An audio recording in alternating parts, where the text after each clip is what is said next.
जो दाबी नहीं कि मैनिफेस्टो थिला भद्रक ऑटोनोमस कॉलेज को विश्वविद्यालय मान्यता 4 मास भितर जो दम्बर सह कहते आम प्रश्न पचारे चाहूँ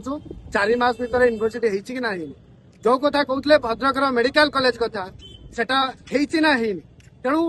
कौना कौटी जहाँ प्रतिश्रुति देके आसते सेटा है आपणकर कॉलेज कैंपस छात्री सुरक्षित नुह रैगिंग होशार महिला सुरक्षित नुह छात्री सुरक्षित नुह तांकर जो फॉर्म फिलअप कैंपस सुरक्षित नुह ये सब विभिन्न इश्यू नहीं कि आज भद्रक जिलार अखिल भारत छात्र संघ छात्र अधिकार समावेश कर केवल भद्रक जिला नुह सारा ओडिशा प्रत्येक जिला छात्र अधिकार समावेश हम जहाँ एआईएसएफ डिमांड करुची तुरंत स्टूडेंट यूनियन इलेक्शन करा जाऊ कॉलेज मानकर जति पोस्ट वैकेंट पड़ी टीचर मानकर ताकू फिलअप करा जाऊ स्टेट बजेट रो 30% एजुकेशन पे खर्च कराऊ एवं भद्रक जिला समेत सारा ओडिशा रे किभली निशा बैन करा जिवो मद गुटखा एवं ड्रग्स आकु बैन करा जिवो ता पई आमे तमाम जिल्ला रे स्टूडेंट मानक एकजुट करिचु केवल जिला नुह ओडिशा तमाम